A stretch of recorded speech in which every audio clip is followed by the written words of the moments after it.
Good morning. Okay, today we are going to work on a lab.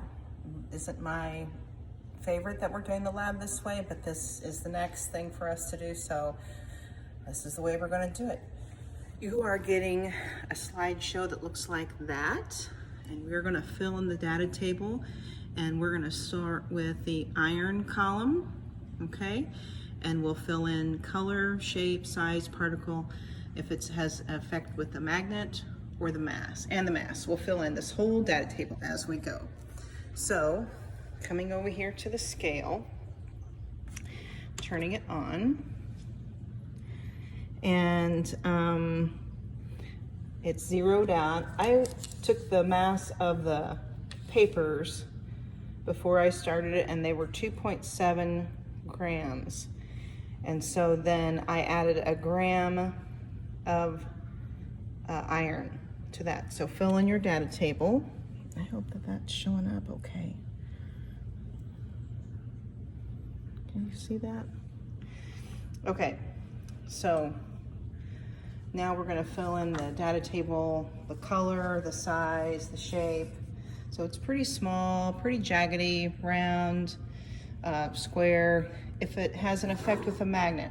So in class, I would have said, run the magnet underneath the paper, and I hope you're seeing that okay, but that definitely has an effect with the magnet. Okay, so our data table should be filled in with iron. Now for the sulfur column, again, I measured my paper and it was 2.6 grams. Looks like my grams are off a little bit this time. It's 3.17 grams.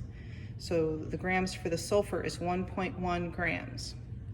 You can see sulfur is yellow, small particles, kind of round shape. And if we take it with the magnet, there's no effect with the magnet at all. Okay, so your first two columns on the data table should be filled in.